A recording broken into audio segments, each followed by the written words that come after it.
Ya sakinah sahra, alimnil buka.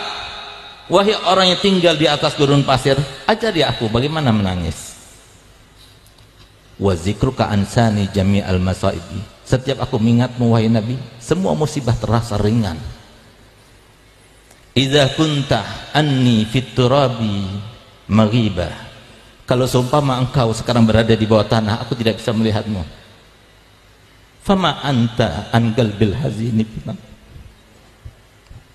Engkau wahai ayah, walaupun aku tidak melihatnya, tapi engkau selalu dalam hatiku, tidak pernah terlewatkan.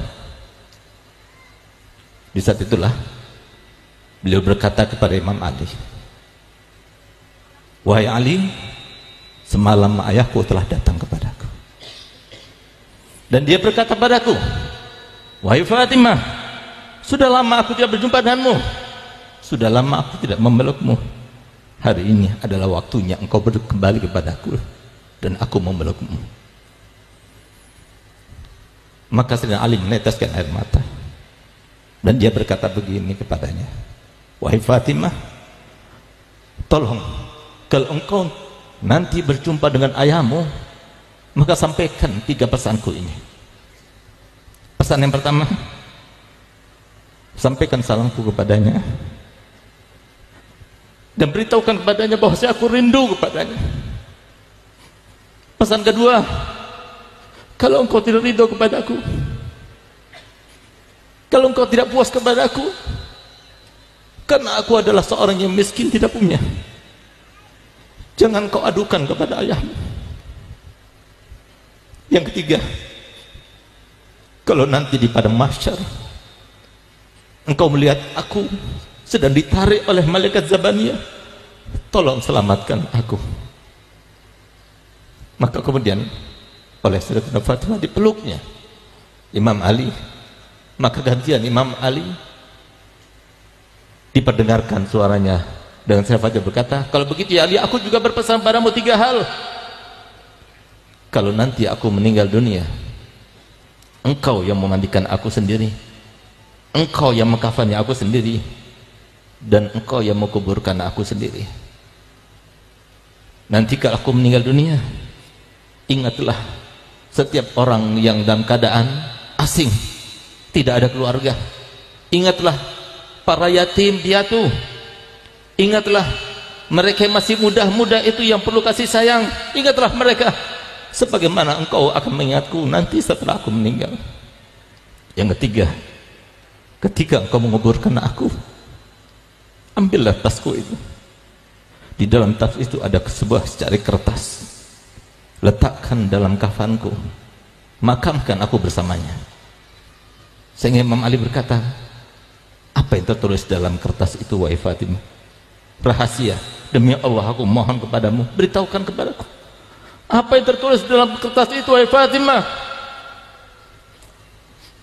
Di saat itulah Sayyidatina Fatimah bercerita, dulu waktu ayahku datang kepadaku dan memberitahukan bahwasanya engkau meminangku, dia berkata kepadaku begini, wahai Fatimah, apakah engkau ridha kalau seumpama Ali bin Abi Thalib dia datang meminangmu dengan 400 dirham?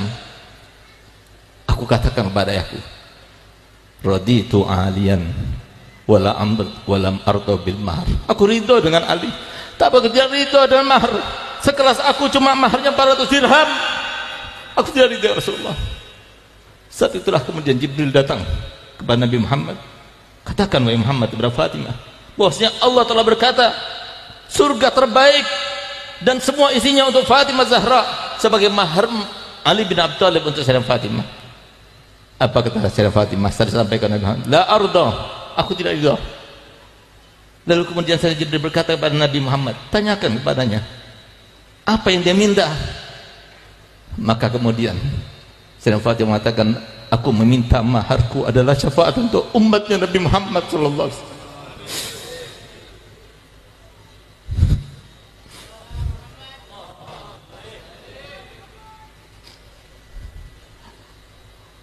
Sayyidina Nabi SAW berkata, kenapa kau minta itu wahai Fatimah? Ya Rasulullah, aku minta syafaat daripada umatmu, karena itulah yang kau pikirkan setiap hari, setiap saat, setiap waktu. Sehingga kalau aku meminta supaya aku diberikan syafaat untuk umatmu, berarti aku telah menyenangkanmu, dan aku sebagai anak telah berbakti kepadamu. Di saat itulah kemudian Jibril datang membawa kertas, dan di dalam kertas itulah itu yang nanti aku akan bawa, itu nanti akan aku bawa di pada mahsyar. Aku akan berkata kepada Allah Ta'ala, ini maharku ya Allah, berikan syafaat seluruh umatnya Nabi Muhammad.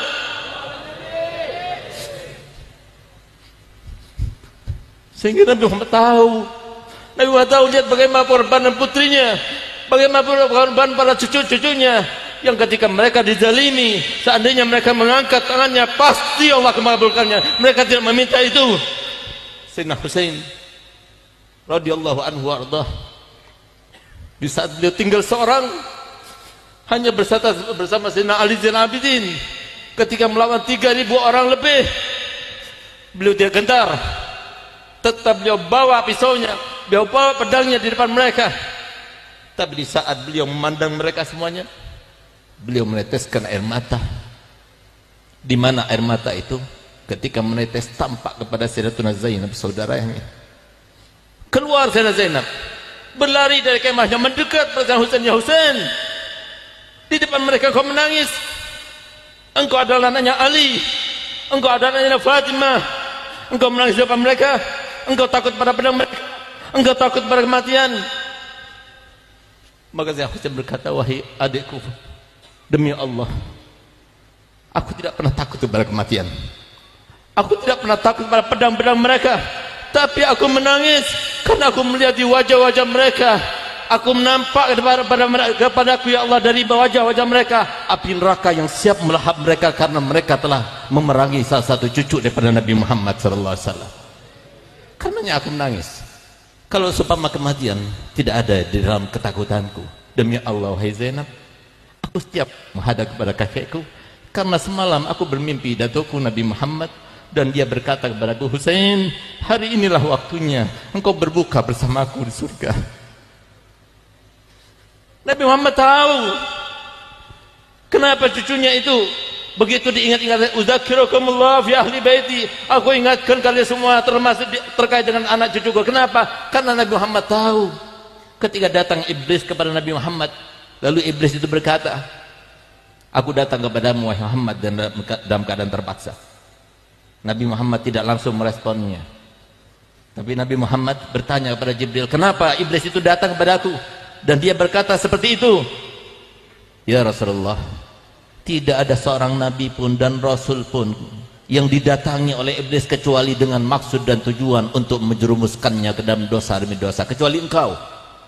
Sekarang dia diperintahkan Allah Ta'ala untuk datang kepadamu untuk menjawab setiap pertanyaanmu. Kalau dia itu berbohong di dalam jawabannya, maka niscaya Allah akan mencabut kembali semua yang Allah janjikan kepadanya, di antaranya hidup sampai hari kiamat, bisa masuk ke dalam benak manusia dan sebagainya. Lalu Nabi Muhammad bertanya, pertanyaan pertama yang ditanyakan kepadanya, apa kata beliau? Wahai iblis, siapakah manusia yang paling kau benci? Siapakah manusia yang paling kau benci? Dijawab oleh iblis, yang paling aku benci adalah engkau dan anak keturunanmu. Yang paling aku benci adalah engkau dan setiap yang mewarisimu. Yang aku benci adalah engkau dan setiap ulama yang meneruskan perjuanganmu. Sehingga Nabi Muhammad tahu, kalau ada seorang yang ada orang yang benci kepada keluarga Nabi Muhammad telah mengatakan, man ahabbakum fahuwa mu'min wa man abghadakum fahuwa munafik. Tidak ada seorang pun yang mencintai mereka, mencintai kalian, kata Muhammad, kecuali dia ada seorang mukmin. Ya Allah, aj'alna minal mu'minin ya Rabb. Dan tidak ada seorang pun yang benci kepada kalian kecuali dia adalah seorang munafik. Kenapa Nabi SAW mengatakan demikian? Karena yang benci kepada keluarga Nabi berarti seperti iblis.